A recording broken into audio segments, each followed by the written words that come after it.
সভার সভাপতি, প্রধান অতিথি, বিশেষ অতিথি সহ আমার সামনে যেসব বোনেরা উপস্থিত আছে, পার্টিসিপেট যারা আছে, মুসলিমদের উপস্থিত আছেন তাদেরকে আমার সালাম, আসসালামু আলাইকুম। এবং হিন্দু যারা উপস্থিত আছেন তাদেরকে আমার আদাব। আমার পরিচয়টা হচ্ছে, আমার নাম হচ্ছে খায়রুল আক্তার। আমি মূলত প্রথমত একজন চা শ্রমিক, দ্বিতীয়ত আমি একজন সংগঠক, আহ্বায়ক বাংলাদেশ চা কন্যা নারী সংগঠন এবং মহিলা ভাইস চেয়ারম্যান চুনারগড় উপজেলা। আমি যদি আমার অভিজ্ঞতার কথাটা একটু শেয়ার করি, তাহলে আমিও কিন্তু আপনাদের মতোই একজন ছাত্রী ছিলাম। আমার এসএসসি দিয়েছি হচ্ছে 2013 সালে আমি এসএসসি দিয়েছি। তখন হচ্ছে আমি পড়াশোনা করতাম। তারপর হচ্ছে আমার বাবা মারা যায়। তারপর থেকে আমাকে হচ্ছে চা বাগানে কাজ নিতে হয়, যেটা বাধ্যতামূলক নিতে হয়েছে, কেননা তখন আমার বাবা মারা গেছে, পরিবারে হাল ধরার মতো কেউ ছিল না, তখন আমাকে বাধ্যতামূলক কাজটা নিতে হয়েছিল। সেই 2013 সাল থেকে হচ্ছে আমার জার্নিটা শুরু হয়েছিল। আর সেই জায়গা থেকে আমি আসলে প্রথমত জানতাম না যে চা বাগানে যারা চা শ্রমিকরা আছে তারা এত পরিশ্রম করে কাজ করে, রোদে পড়ে বৃষ্টিতে ভিজে কাজ করে, কত কষ্ট হয়। আমি যখন চা বাগানে কাজ নিলাম তখন আসলে বুঝতে পারলাম যে আসলে কাজ করতে কতটা কষ্ট হয়। চা বাগানের চা শ্রমিক নারীরা বিশেষ করে বলতে গেলে হয় কি, তারা আসলে যতই কষ্ট উপভোগ করুক না কেন কথা বলতে চায় না, মুখ ফুটে কিছু বলতে চায় না। আমি যখন চা বাগানে কাজ নিলাম দেখলাম অনেক বেশি কষ্ট হচ্ছে আমরা তো চা পাতা তুলতাম।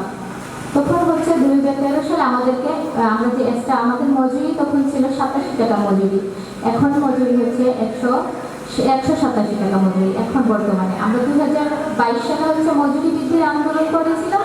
সেই আন্দোলনের পর হচ্ছে আমাদের মজুরিটা মাননীয় প্রধানমন্ত্রী 120 টাকা থেকে 50 টাকা বাড়িয়ে হচ্ছে এখন 187 টাকা করেছে। আসলে ওই আন্দোলনের যে জার্নিটা ছিল সেটা হচ্ছে আমাদের যে চা বাগানের চা শ্রমিক নারীরা প্রথমত কথা বলতে পারতো না, কথা বলতেই চাইতো না।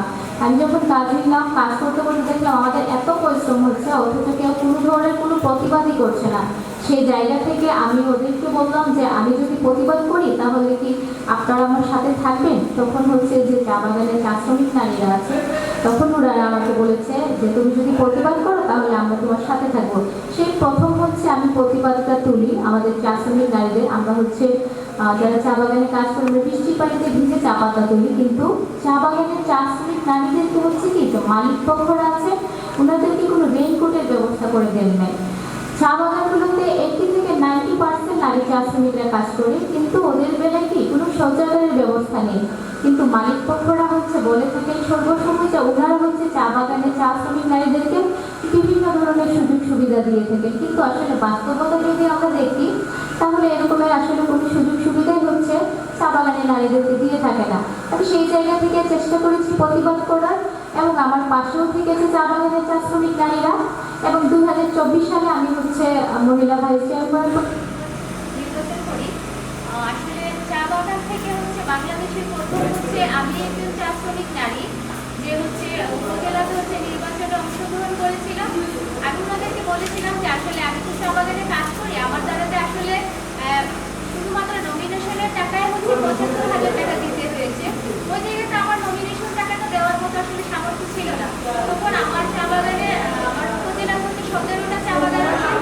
ওই 17টা চা বাগানের চা শ্রমিকরা আমাকে 10 টাকা করে দিয়েছিল।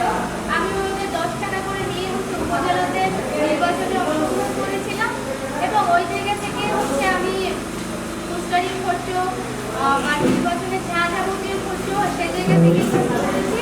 এবং আমার উপজেলাতে আমি হচ্ছে 76,000 ভোট পেয়ে উপজেলা মহিলা ভাইস চেয়ারম্যানে নির্বাচিত হয়েছিলাম। আমি যে চা বাগানে কাজ করে ওই জায়গা থেকে এই জায়গায় উঠে আসতে পেরেছি, এখানে মূল কারণটাই হচ্ছে আমার সততা। কেননা 2022 সালে যখন মজুরি বৃদ্ধির আন্দোলন চলছিল তখন হচ্ছে মালিক পক্ষের কাছে আমাদের অনেক নেতারাই টাকার কাছে বিক্রি হয়ে গিয়েছিল। একমাত্র আমি ছিলাম যে আমি হচ্ছে রাজপথে ছিলাম, এবং আমি চা শ্রমিকদেরকে আশ্বস্ত করেছিলাম সবাই টাকার কাছে বিক্রি হয়ে গেলেও খায়রুল আক্তার টাকার কাছে বিক্রি হবে না, আপনারা আমার প্রতি বিশ্বাস রাখতে পারেন।